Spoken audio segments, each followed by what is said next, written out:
I'd like everybody to do is just I want to get everybody's setup real consistent, so you're catching the ball solidly. And to do that, back to kind of some fundamental things that kind of get forgotten about, and just for people that try and get comfortable and they do this or just get you to where you're a little bit more consistent with your setup and how to catch the ball solidly each time. So basically what you want to do is grip the same way as your full swing that we went over last week.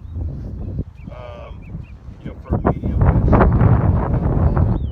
butt of the club kind of just a little left of your zipper here. You want to have a little bit of your weight favoring your left foot, not too much to where you're like this, because that creates a whole nother flight pattern of the golf ball. It'll make you hit really low and kind of choppy. So what you want to do is get to where you can just swing your shoulders. We don't want too much hands or just arms or just all body. We want somewhere that's a little marriage of all three. So we want a little shoulder turn, goes back, clubs with the toe up here, brushes the ground, and then down and through. Okay, so we want to have just a baby amount of weight shift, just a little bit, and just swing your shoulders back and through. That'll help you keep the club hitting the ground at the same place each time. Do it matter where do you grip up on it? Personal preference. Usually I only change, good question Larry, I only change how I choke up on it. If it's a personal preference, you're more comfortable that way, great. Or if you're on a lie where the ball is below the ball is above your feet, and you have to get the club shorter. That's the only time I do it, but whatever you like to do, if it feels more comfortable, you have more control, then by all means, it's kind of like your... That's where I have a big problem at, because I'm down on the way back here.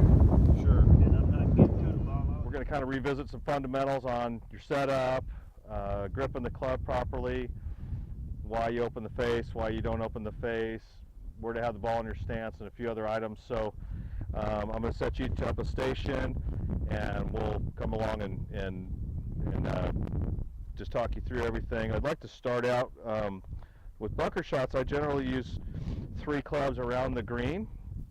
So shorter shots, I'm going to use my lob wedge, which is this one, 58 degree. A little bit longer, I use this one, which is a 54. So it's good to have a couple that you can use if you need a longer bunker shot, whether it's 30, 40, or 45 yards, something like that. And I have a 50 degree also, which is kind of a weak pitching wedge, which helps me maybe hit a 40 to 50 yard bunker shot if I have to, with basically using the same swing. So I'm going to show you a little bit about the setup and how this works with your bunker game. Let's get in here real quick. I'm going to move the camera over.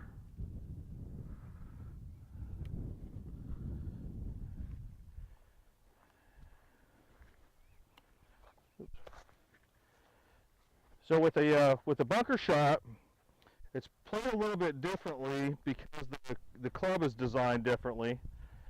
James, you had a question earlier about how the bounce works. Well, the sandwich was designed, if you can see that, see this flange on the bottom is designed to help your club skid through the sand without digging too much. So if you were to play a shot with the shaft leaning forward and using the leading edge on yours, it would dig a lot of sand and you'd have to have a whole lot of strength to get that ball out. So we use this, we set up our address position so we can utilize this bounce. And you can see what happens when I lean the shaft forward or back.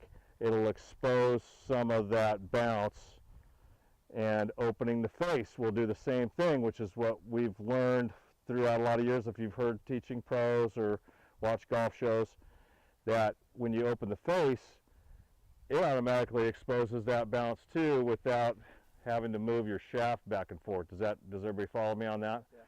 So you want to get set up to where you're not letting the shaft lean too far forwards, because that's going to do what? It's going to have that leading edge, and then it's going to dig, and your club's going to go way into the sand.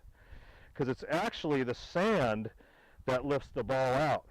Your club gets into the sand like this, scoops over the sand, It's only scooping enough sand out, which we'll get back to the setup on how you can scoop out the proper amount of sand to throw this ball out of the bunker and up onto the green. So we're going to try that, and then, you know, down the road we can worry about distance control. It's basically just regulating your swing and changing clubs. So longer swing or longer shots, you want to have a little bit less loft on your wedge and a little bit, you know, longer, like the 58 versus the 54. The 54 is going to go quite a bit farther than the 58, right? So your little short shots, use your lob wedge if you're comfortable. Use your middle wedge, whether it's a 54 or 56. That's usually the general loft of a standard sand wedge. Will be good for most of your regular bunker shots that are green side. Okay, so our setup is going to start out with, I'm going to start with the grip. So as I said, we want to have the club face open, so you want to open the club face and then take your grip like you would normally. Okay, so instead of having your club face square like you're going to hit a regular shot and then opening the face, now your grip is not in the correct position. Does everybody follow me on that? So when you get back to the ball, if you didn't open the face before you changed your grip, you get back to the ball and it would dig way too much sand like that, and you wouldn't be